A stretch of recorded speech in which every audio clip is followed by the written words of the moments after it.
There's been a light buzz of Elder Scrolls 6 news because it seems that Bethesda has hired a new writer named John Dunbro. Now, he is not the lead quest designer, he's just a senior quest designer. So, this shouldn't really change much at Bethesda Game Studios at all. But I want to talk about the opinions that it's brought in.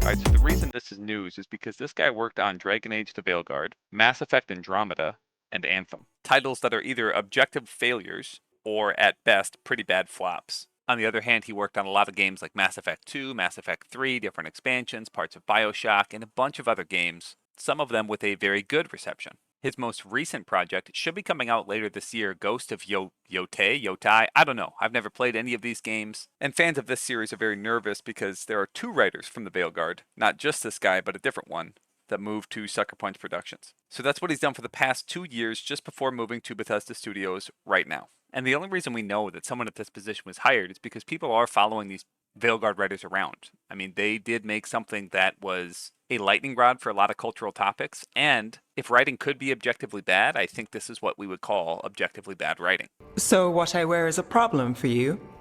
It's not. It's just... why dress like that? Are you trying to make your mother happy? Tosh, what's going on? Something is clearly bothering you. My bet's on mothers and dresses. If you've been on the internet for a while, you've probably seen even cringier clips from Dragon Age Veilguard.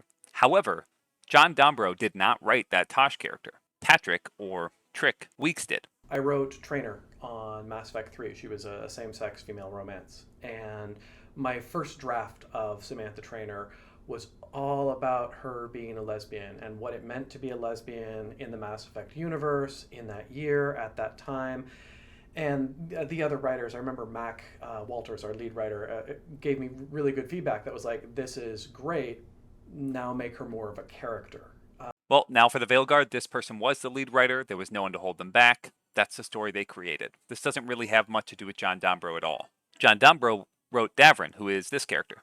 I keep asking myself, what if I'd been faster on Tearstone Island? I should have pushed myself harder. Would Harding still be around? You can't know that. None of us can. She's a hero. Without her, Lucanus would never have gotten his shot at Gillenane. And Nev, if she hadn't taken down those wards, we would have run out of time. We'll get her back. Whatever we do. Damn right we will.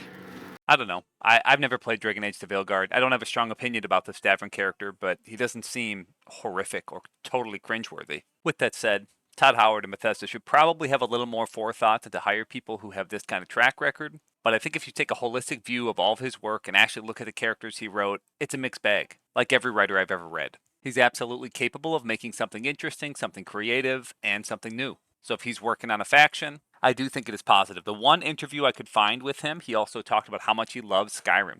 And that was over 10 years ago. He's a big fan of the series, and I think with that, he should have some knowledge of the lore and be able to tie his writing into the lore of the Elder Scrolls universe, which is a positive thing. With that said, this guy did work with Patrick Weeks. He was a friend of his.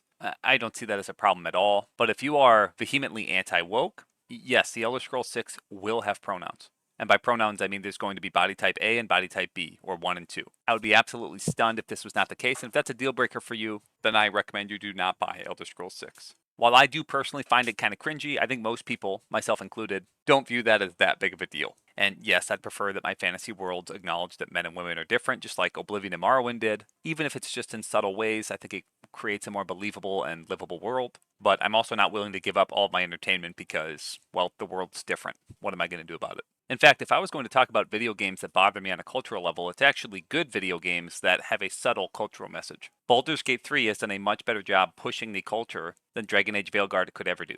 Kingdom Come Deliverance 2 has a lot of subtle anti-Christian, pro-Jewish, anti-white, and feminist messaging. And because the games are actually pretty good, and the messaging is more subtle, I think those have a much larger impact than something like Dustborn or Veilguard, which might be seen as straight propaganda. Now, I'm not a culture warrior. That's not what this channel is ever going to be about. But if I ever were to be one, those are the things I would talk about. Absolutely not these unpopular games that have never moved the needle culturally at all. You know, people just talk about those because it's fun to point and laugh at them. I think we do have a class of people who are black-pilled. and they've come to pretty much hate all modern entertainment, and I kind of see where they're coming from. But being blackpilled is just too antithetical to my personality. It's never going to happen. I am the opposite of that. I will always be able to find joy in entertainment pretty much no matter what life throws at me. With that said, that doesn't mean I buy a bunch of slop. I never bought Starfield. I never bought a lot of these games we've been talking about. I never bought Avowed. And I think these people who are so blackpilled and hate everything, they actually add to the noise and make it a little bit difficult to find out what is actually good and what is actually not. I know this is a massive tangent, but this video is just me getting my thoughts out there anyway.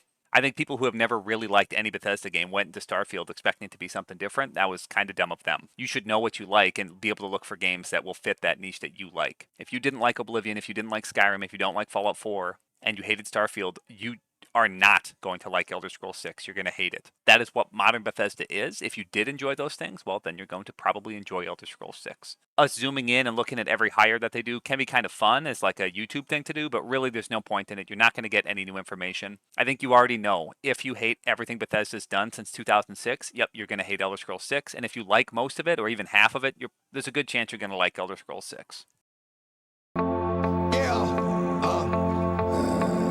Yo, get it twisted.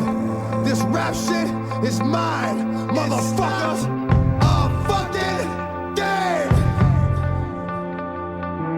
Fuck what you heard. It's what you hearing. It's what you hearing. Listen, X gon' give it to you. Fuck, wait for you to get it on your own. X gon' deliver to you.